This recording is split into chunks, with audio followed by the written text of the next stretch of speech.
Hello friends. दोस्तों, हम में से ज़्यादातर लोगों को आइडिया होता है कि यूरिक एसिड हमारी बॉडी में बढ़ सकता है, मतलब हमारे ब्लड में यूरिक एसिड का अमाउंट ज़्यादा आ सकता है। लेकिन यूरिक एसिड ज़्यादा होने की वजह से एक गाउट नाम की प्रॉब्लम हो सकती है। इसके बारे में ज़्यादातर लोगों को आइडिया नहीं होता। और गाउट एग्जैक्टली होता क्या है, ये भी दोस्तों कम लोगों को ही पता है। गाउट मैं आपको बताता हूँ, एक तरह का आर्थराइटिस है, मतलब एक तरह की जोड़ों की बीमारी है। दोस्तों, गाउट में क्या होता है कि जो हमारी बॉडी में यूरिक एसिड का अमाउंट ज़्यादा हो गया है, वो यूरिक एसिड क्या करता है, यूरेट नाम के क्रिस्टल्स में कन्वर्ट हो जाता है। और जो यूरेट नाम के क्रिस्टल्स हैं, ये हमारी बॉडी के किसी जॉइंट में जमा होना स्टार्ट हो जाते हैं, डिपॉजिट होना स्टार्ट हो जाते हैं, जिसकी वजह से कि वो जो जॉइंट है उसमें अंदर से सूजन आना स्टार्ट हो जाती है, उसमें अंदर से डैमेज होना स्टार्ट हो जाता है दोस्तों। और उसकी वजह से गाउट वाले सारे सिम्टम्स, सारे लक्षण आना स्टार्ट हो जाते हैं। दोस्तों, अगर बात करें कि सबसे ज़्यादा कॉमनली कौन सी जगह इसमें अफेक्ट होती है गाउट में, तो जो हमारे पैर का अंगूठा है, ठीक है। इसके अलावा और भी जोड़ दोस्तों अफेक्ट हो सकते हैं। हमारी एंकल या एड़ी अफेक्ट हो सकती है, हमारे घुटने या नी अफेक्ट हो सकती है दोस्तों, हमारी एल्बो अफेक्ट हो सकती है, हमारी रिस्ट या कलाई अफेक्ट हो सकती है। और लक्षण इसमें क्या होते हैं कि बहुत ज़्यादा पेन होता है, दर्द बहुत ज़्यादा होता है जोड़ में। दर्द के साथ साथ दोस्तों सूजन रहती है और गर्माहट रहती है उस जोड़ में। अगर आप टच करके देखेंगे तो गर्माहट बहुत ज़्यादा होगी उसमें, और रेडनेस भी होगी दोस्तों। प्लस उस जगह को टच करने पर बहुत ज़्यादा दर्द होगा। मतलब अगर पेशेंट रात में सो रहा है, नॉर्मली इसका अटैक ऐसे ही होता है कि रात में पेशेंट सो रहा है और अचानक से उसकी नींद खुल गई, क्योंकि पैर के अंगूठे में बहुत तेज़ दर्द हो रहा था, सूजन आ रखी थी। इनफैक्ट यहाँ तक हालत रहती है कि अगर चादर भी पैर के अंगूठे को टच कर रही है तो ऐसा लगता है कि बहुत ज़्यादा असहनीय दर्द हो रहा है। यहाँ पे मैं पैर के अंगूठे की बात इसलिए कर रहा हूँ क्योंकि सबसे ज़्यादा कॉमनली वो जगह अफेक्ट होती है। लेकिन अगर इसमें कोई भी जॉइंट अफेक्ट हुआ है जिनके मैंने नाम लिए, तो उनमें से किसी भी जगह पर ये सारे के सारे सिम्टम्स देखे जा सकते हैं दोस्तों। दोस्तों, देखा जाता है कि इसमें जो सिम्टम्स स्टार्ट होते हैं तो उनकी जो इंटेंसिटी है, जो उनकी तीव्रता है, वो लगभग दोस्तों 4 से 12 घंटे तक तो बहुत ज़्यादा रहती है। फिर उसके बाद हल्का फुल्का सेटल होना स्टार्ट करती है। लेकिन जो दोस्तों डिस्कम्फर्ट है, वो पेशेंट्स को बहुत लंबे टाइम तक चल सकता है, दिनों चल सकता है दोस्तों, हफ्तों चल सकता है। और इसमें ट्रीटमेंट की ज़रूरत नॉर्मली पेशेंट्स को पड़ी जाती है। दोस्तों, इस वीडियो में आगे मैं बात करूँगा, आपसे डिटेल में बात करूँगा कि इसमें ट्रीटमेंट किस तरह का होता है, मेडिसिन किस तरह की दी जाती हैं, यूरिक एसिड को कम करने वाली जो मेडिसिन हैं उनको देने की ज़रूरत गाउट में कब पड़ती है। ऐसा नहीं कि किसी भी पेशेंट को जिसको गाउट है उसको यूरिक एसिड को कम करने की मेडिसिन देना स्टार्ट कर देंगे, ऐसा नहीं है। एक चीज़ ये भी होती है दोस्तों कि जिस तरह से बीमारी आगे बढ़ती है गाउट वाली, तो कई बार आपके जो जॉइंट्स हैं, जो भी अफेक्टेड जॉइंट हो गया ना, जिसमें गाउट की वजह से परेशानी है, उन जॉइंट्स को मूव करने में भी प्रॉब्लम होना स्टार्ट हो जाती है, क्योंकि ऑब्वियसली जॉइंट के अंदर दोस्तों डैमेज हो रहा होता है।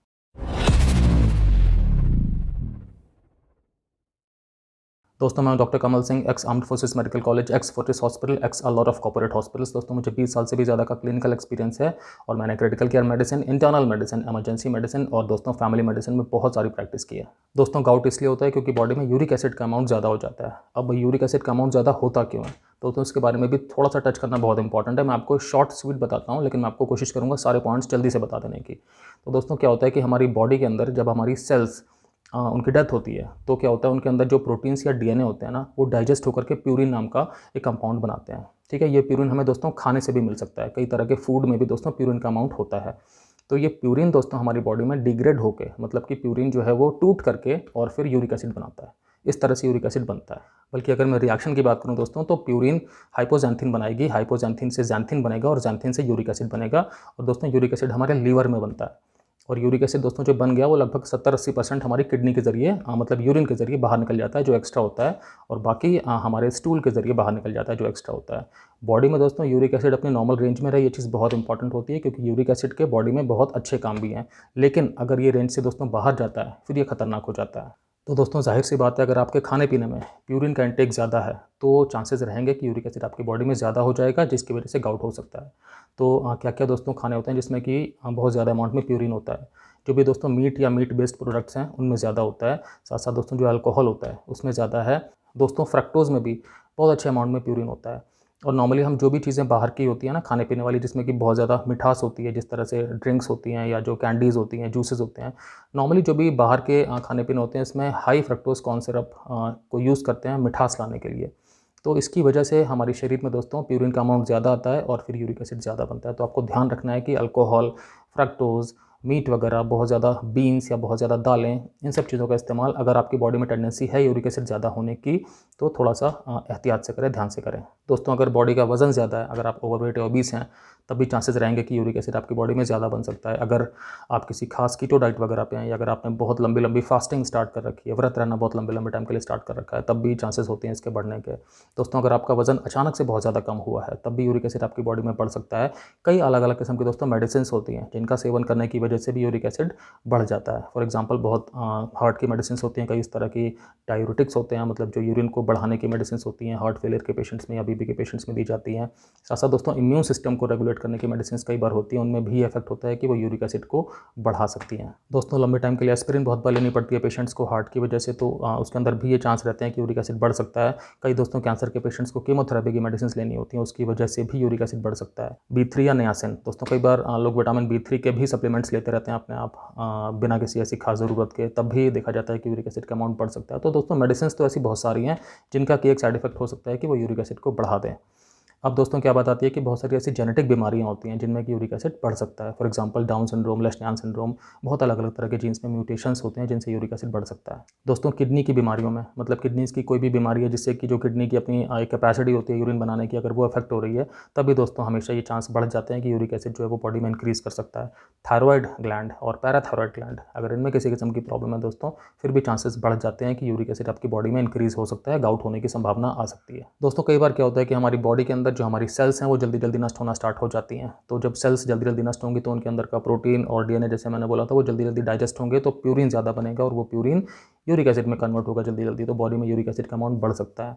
तो अगर आपकी बॉडी में दोस्तों हीमोलिसिस वाली कंडीशन है, या अगर आपकी बॉडी में दोस्तों ट्यूमर लिसिस सिंड्रोम है जो कि कैंसर के पेशेंट्स में होता है, या अगर रैप्डोमायोलिसिस है जो दोस्तों कब होता है कि जब लोग बहुत लंबे टाइम के लिए बैठे रहते हैं या अचानक से उन्हें कोई चोट वोट लग जाए, ट्रॉमा हो जाए, तो चांसेस होते हैं दोस्तों रैप्डोमायोलिसिस हो जाने के, जिसमें जो मसल्स हैं वो हमारी डिस्ट्रॉय होना स्टार्ट हो जाती है, मसल्स की सेल्स। उसकी वजह से दोस्तों क्या होता है कि हमारी किडनी पे फर्क आना स्टार्ट हो जाता है। तो अगर ऐसी कोई भी स्टेट है दोस्तों, तो आपकी बॉडी के अंदर यूरिक एसिड का अमाउंट ज़्यादा हो सकता है, गाउट बनने के चांस ज़्यादा है। आपको ध्यान रखने की बात है कि जिस तरह से हमारी एज बढ़ती है तब भी हमें हमेशा चांसेस रहते हैं कि यूरिक एसिड का अमाउंट हमारी बॉडी में ज़्यादा रहेगा बजाय कि कम एज वाले लोगों के। तो मतलब एजिंग भी अपने आप में एक रिस्क फैक्टर है। साथ साथ देखा गया है कि पुरुषों में ज़्यादा चांस होते हैं यूरिक एसिड बढ़ने के बजाय प्री मेनोपॉजल महिलाओं के, मतलब अगर महिलाओं में मेनोपॉज नहीं हुआ है तो उनके बजाय चांसेस ज़्यादा होंगे पुरुषों में होने के, यूरिक एसिड ज़्यादा होने के। दोस्तों गाउट के डायग्नोसिस कैसे बनाते हैं डॉक्टर्स? पहले तो क्लिनिकल एग्जामिनेशन ही होता है, पहले तो हिस्ट्री होती है, खैर मेडिकल हिस्ट्री ली पेशेंट की, समझा कि हाँ किस किस तरह की प्रॉब्लम है, जॉइंट में कैसा महसूस कर रहे हैं। हाँ जॉइंट को दोस्तों ठीक से एग्जामिन किया जाता है उसमें, और उसके बाद फिर पेशेंट की अगर हम टेस्ट की बात करें इसमें, तो जो भी जॉइंट है उसका एक्सरे करा के देखा जा सकता है दोस्तों, उसका अल्ट्रासाउंड करा के देखा जा सकता है। जॉइंट के अंदर से दोस्तों फ्लूइड को निकाल करके और उसको माइक्रोस्कोप में एग्जामिन करके देखा जा सकता है कि उसमें यूरेट क्रिस्टल्स हैं कि नहीं है। दोस्तों ब्लड टेस्ट तो किया ही जाता है देखने के लिए कि यूरिक एसिड का क्या लेवल है, प्लस दोस्तों जॉइंट का सीटी स्कैन भी किया जा सकता है देखने के लिए कि अंदर की संरचना क्या चल रही है। गाउट की दोस्तों डायग्नोसिस बनाने में इमेजिंग का रोल होता है। दोस्तों हम गाउट के कॉम्प्लिकेशंस की बात करते हैं, जल्दी से करते हैं, इंपॉर्टेंट बात करेंगे सारी। देखो दोस्तों कुछ तो पेशेंट्स ऐसे होते हैं कि जिनमें गाउट का अटैक एक बार आ गया, ट्रीटमेंट वगैरह हो गया और उसके बाद फिर से अटैक दोबारा उनको नहीं आया, मतलब कि उनकी कंडीशन ठीक हो गई। लेकिन दोस्तों कई सारे पेशेंट्स उस कैटेगरी में आते हैं कि जिसमें पेशेंट्स को बार बार अटैक होते हैं, मतलब साल में कई बार उन्हें गाउट के अटैक हो सकते हैं, और जब भी अटैक पड़ रहा है दोस्तों फिर उन्हें सिम्टम्स काफ़ी ठीक ठाक सीवियरिटी के साथ में महसूस हो रहे हैं, तो ऑब्वियसली उन्हें प्रॉब्लम हो रही है, तकलीफ हो रही है, हर बार उन्हें मेडिसिन लेनी पड़ रही हैं। तो दोस्तों अगर बार बार गाउट का अटैक आएगा अपने जॉइंट पे, तो जॉइंट दोस्तों उसके डैमेज होने के अंदर से आसार और ज़्यादा बढ़ जाएंगे। तो ये अपने आप में कॉम्प्लिकेशन होता है कि गाउट जो है वो रिकरेंट हो सकता है, मतलब बार बार उसका अटैक पड़ सकता है, जिससे कि जॉइंट के खराब होने की संभावना दोस्तों बढ़ जाती है। दोस्तों अगला कॉम्प्लिकेशन है गाउट का, क्या होता है दोस्तों कि जो हमारी स्किन है उसके अंदर कुछ कुछ एक गांठें बनना स्टार्ट हो जाती हैं यूरेट की, जो यूरेट क्रिस्टल्स थे ना जो जॉइंट के अंदर जा रहे थे उनकी ही, मतलब वो जो क्रिस्टल्स हैं वो हमारी स्किन के अंदर डिपॉजिट होना स्टार्ट हो जाते हैं। कई अलग अलग जगहों पे, हमारी फिंगर्स पे हो सकते हैं, हमारी एड़ी पे हो सकते हैं, हमारी एल्बो पे हो सकते हैं, हमारी रिस्ट पे हो सकते हैं, हमारे पैरों पे भी हो सकते हैं दोस्तों। तो इन गांठों को क्या बोलते हैं? टोफी, ठीक है। और ये अपने आप में पेनफुल नहीं होते, लेकिन क्या होता है कि इनको अगर टच करेंगे तो बहुत दर्द होता है। तो दोस्तों जो गाउट का अटैक है उसे रोकने के लिए, उसे कंट्रोल करने के लिए, और दोस्तों फ्यूचर में अटैक ना हो उस चीज़ से भी बचाव करने के लिए कौन कौन सी मेडिसिन दी जाती हैं? दोस्तों पहला ग्रुप है जिसका नाम है non steroidal anti inflammatory drugs, जिसे हम कॉमन भाषा में पेन किलर्स भी कहते हैं, NSAID पेन किलर। इसके अंदर दोस्तों कई अलग अलग किस्म के सॉल्ट हो सकते हैं, जैसे कि नैप्रोक्सन हो सकता है, आइब्यूप्रोफेन हो सकती है दोस्तों, इंडोमेथासिन हो सकती है, डिक्लोफेनाक हो सकती है दोस्तों। तो ये इस तरह के जो स्ट्रॉन्ग पेन किलर होते हैं, इनका रोल होता है कि ये जो भी आपके जॉइंट है उसके अंदर की सूजन को ख़त्म करेंगे, सूजन को कम करेंगे, जिसकी वजह से कि पेन कम होगा और बाकी सारे सिम्टम्स दोस्तों कम होना स्टार्ट हो जाएंगे। देखो इनके ग्रुप के नाम में भी लिखा हुआ है ना कि नॉन स्टेरॉयडल, मतलब ये स्टेरॉइड्स नहीं है, एंटी इन्फ्लेमेटरी मतलब कि इन्फ्लेमेशन जिसका अर्थ होता है सूजन, तो उसके एंटी हैं, मतलब कि सूजन को कम करेंगे, ठीक है। लेकिन बिना डॉक्टर्स के प्रिस्क्रिप्शन के, बिना डॉक्टर्स के एडवाइस के अपने आप से नहीं लेनी होती मेडिसिन की वाली। दोस्तों अगली मेडिसिन है जिसका नाम है कोलचिसिन, मतलब ये सॉल्ट का नाम है, बहुत अलग अलग ब्रांड नेम से मिलती है। तो कोलचिसिन का भी दोस्तों काम यही होता है कि जो हमारे जॉइंट के अंदर इन्फ्लेमेशन आ गया है, सूजन आ गई है, उसको कम करना। जिसकी वजह से कि जो सिम्टम्स होते हैं सूजन की वजह से सारे पेन वाले, बहुत ज़्यादा जॉइंट में सूजन आ गई है या बहुत ज़्यादा रेडनेस हो गई है, बहुत ज़्यादा गर्माहट हो गई है, टच करने पे बहुत ज़्यादा पेन हो रहा है, इन सब में दोस्तों कमी आती है। तो मैंने आपको 2 बता दी, पहला तो NSAID पेन किलर्स वाला ग्रुप और दूसरी कोल्चिसिन। दोस्तों तीसरा है जिसका नाम है कॉर्टिकोस्टेरॉइड्स, जिसे हम कॉमन भाषा में स्टेरॉइड्स भी कहते हैं। स्टेरॉइड्स का भी दोस्तों काम होता है कि सूजन को वो कम करने की पूरी मदद करते हैं दोस्तों। तो स्टेरॉइड्स ओरल फॉर्म में भी दी जा सकती है, मतलब टैबलेट के फॉर्म में, और जॉइंट में उसका इंजेक्शन भी लगाया जा सकता है। दोस्तों बहुत सारे लोगों को ऐसा लगता है कि स्टेरॉइड्स अगर दी है तो इसका मतलब तो डॉक्टर ने कुछ गड़बड़ी ही कर दी है। मैं आपको बताना चाहता हूँ कि ऐसा नहीं है। जिस बीमारी के इलाज में दोस्तों स्टेरॉइड का काम है, मतलब स्टेरॉइड देने का इंडिकेशन है, तो दोस्तों वहाँ पे स्टेरॉइड बहुत ही अच्छा काम करती है, उसके अलावा और कोई मेडिसिन उतना अच्छा काम नहीं कर सकती। लेकिन जहाँ पे ज़रूरत नहीं है, अगर वहाँ पर भी स्टेरॉइड देंगे तो दोस्तों प्रॉब्लम हो सकती है। दोस्तों आप इसको ऐसे समझ सकते हैं कि जैसे क्रिकेट खेल रहे हैं, ठीक है, तो उसमें जो सिक्सर है बहुत इंपॉर्टेंट शॉट होता है, क्योंकि अगर एक छक्का लग गया तो ऐसा लगता है कि हाँ बहुत कुछ अच्छा हो रहा है, रन्स बहुत बढ़ रहे हैं या चीज़ बहुत अच्छी हो रही है। लेकिन आप हर बॉल पे छक्का नहीं मार सकते ना। तो इसी तरह हर बीमारी में आपको स्टेरॉइड का काम आएगा ऐसा नहीं है, बल्कि अगर आप ट्राई करेंगे तो आप आउट भी हो सकते हो, मतलब कि स्टेरॉइड्स के साइड इफेक्ट भी हो सकते हैं अगर आपको ज़रूरत नहीं है, आपको तब भी दिया जा रहा है तो दोस्तों लेकिन अगर बॉल लूज़ है, अगर उस पर छक्का मारा जा सकता है तो फिर मारना चाहिए, क्योंकि उसके फ़ायदे बहुत अच्छे होते हैं। सिमिलरली अगर आपको बीमारी इस तरह की है जिसमें स्टेरॉइड का रोल है, फिर आपको डेफिनेटली बहुत ज़रूरी होती है वो चीज़ लेना। दोस्तों अगर हम बात करें कि किन पेशेंट्स को यूरिक एसिड कम करने की दवा दी जाती है, मतलब कौन कौन से कैंडिडेट्स ऐसे होते हैं कि जिनको यूरिक एसिड को कम करने की दवाई दी जानी चाहिए, तो दोस्तों जिन लोगों को साल में कई बार ये वाला अटैक पड़ता है, गाउट का जो पेनफुल अटैक होता है, वो वाले पेशेंट्स दोस्तों होते हैं इस चीज़ के कैंडिडेट्स कि उनको यूरिक एसिड को कम करने की दवाई दी जाए। प्लस दोस्तों और कौन कौन से लोग हो सकते हैं, दोस्तों जिन लोगों के एग्जामिनेशन में पाया गया है कि उन्हें वो जो टोफ़ी है ना, जो स्किन में गांठें होती हैं वो पैदा हो गई हैं, तो दोस्तों ऐसे पेशेंट्स को भी फिर यूरिक एसिड कम करने की दवाएं दी जाती हैं। जिन लोगों के अंदर दोस्तों जॉइंट्स में क्रोनिक मतलब लॉन्ग टर्म चेंजेस आना स्टार्ट हो गए हैं, उन्हें भी दोस्तों यूरिक एसिड कम करने की दवा दी जानी चाहिए। जिनका यूरिक एसिड का लेवल दोस्तों 12 से ऊपर पहुंच गया है, उन्हें भी यूरिक एसिड कम करने की दवा दी जाती है। इसमें साथ साथ दोस्तों वो पेशेंट्स गाउट वाले जिनके अंदर रीनल स्टोन्स भी हैं, मतलब जिनके अंदर किडनी स्टोन्स भी हैं, ये यूरिक एसिड वाले, उन्हें भी दोस्तों यूरिक एसिड कम करने की दवा का रोल होता है। साथ साथ दोस्तों क्या होता है कि जैसे ये गाउट की वजह से हमारे जो जॉइंट में आर्थराइटिस हो गया है, तो इसे कंट्रोल में रखने के लिए कई बार कोल्चिसिन नाम की दवा प्रोफाइलैक्सिस के लिए दी जाती है, मतलब कि हमारे जॉइंट के अंदर जो है वो सूजन वगैरह ना बने और सब जॉइंट नॉर्मल अवस्था में रहे। लेकिन कई बार क्या होता है कोल्चिसिन देने के बाद भी, मतलब कोल्चिसिन की प्रोफाइलैक्टिक डोज देने के बाद भी जॉइंट के अंदर में कुछ खास फर्क नहीं आता और पेशेंट को गाउट के अटैक पड़ते रहते हैं। तो ऐसे पेशेंट्स में भी यूरिक एसिड को कम करने की दवा दी जानी चाहिए। प्लस दोस्तों जो पेशेंट्स कीमोथेरेपी वाले होते हैं उन्हें भी यूरिक एसिड कम करने की दवा दी जाती है, क्योंकि कीमोथेरेपी में क्या होता है हमारी सेल्स दोस्तों नष्ट होती हैं, डिस्ट्रॉय होती हैं, कैंसर सेल्स भी डिस्ट्रॉय होती हैं, साथ साथ में कुछ एक नॉर्मल सेल्स भी डिस्ट्रॉय होती हैं। सेल्स के डिस्ट्रक्शन से क्या होता है कि यूरिक एसिड का अमाउंट बढ़ जाता है, तो उसे कम करने की दवा दोस्तों दी जाती है। दोस्तों ये जानना हमारे लिए बहुत इंपॉर्टेंट है कि जब भी यूरिक एसिड को कम करने की दवा देना स्टार्ट करेंगे तो ऐसा हो सकता है कि जो गाउट का अटैक है वो बहुत ज़्यादा बढ़ जाए, गाउट के सिम्टम्स बहुत ज़्यादा बढ़ जाएँ। तो उन चीज़ों को दोस्तों मैनेज करने के लिए फिर वही NSAID कोल्चिसिन और कॉर्टिकोस्टेरॉइड्स की मदद ली जाती है कि गाउट के सिम्टम्स कंट्रोल में रहें, पेशेंट को बहुत ज़्यादा तकलीफ ना हो। दोस्तों पहली दवा का नाम है प्रोबेनासिड। तो दोस्तों ये किन पेशेंट्स को दी जाती है, जिन पेशेंट्स के अंदर दोस्तों रीनल क्लियरेंस अच्छी नहीं है यूरिक एसिड की, मतलब कि जो यूरिक एसिड है एक्स्ट्रा वो हमारी किडनी के जरिए, यूरिन के जरिए मतलब बाहर नहीं निकल पा रहा हमारे शरीर से, उसका एक्सक्रीशन नहीं हो पा रहा है। ऐसे पेशेंट्स में दोस्तों प्रोबेनासिड देने का फ़ायदा होता है। क्या होता है दोस्तों कि प्रोबेनासिड का रोल ये हो गया, आप समझिए कि जैसे हमारे बॉडी में क्या होता है, ब्लड हमारा फिल्टर होकर के यूरिन बनाता है किडनी के अंदर। तो कई बार क्या होता है कि जो फिल्टर हो रहा होता है उस टाइम पे यूरिक एसिड जो है वो दोबारा एब्जॉर्ब होकर ब्लड में चला जाता है। तो इस प्रोसेस को प्रोबेनासिड रोक देती है। आप समझ रहे हैं? इसका मतलब ये हुआ कि जब यूरिन बनने की प्रोसेस चल रही है तो उसमें जो भी यूरिक एसिड है वो कई बार दोबारा एब्जॉर्ब हो जाता है ब्लड के अंदर ही, मतलब वापस चला जाता है। तो उस चीज़ को ये प्रोबेनासिड रोक देती है। तो मतलब यूरिक एसिड जो है वो दोबारा एब्जॉर्ब नहीं होता ब्लड में, बल्कि फ़िल्टर होकर के यूरिन में आ जाता है। तो जिससे क्या होता है यूरिक एसिड का एक्सक्रीशन जो है वो बढ़ गया, मतलब कि बॉडी में उसके इकट्ठा होने की संभावना कम हो गई।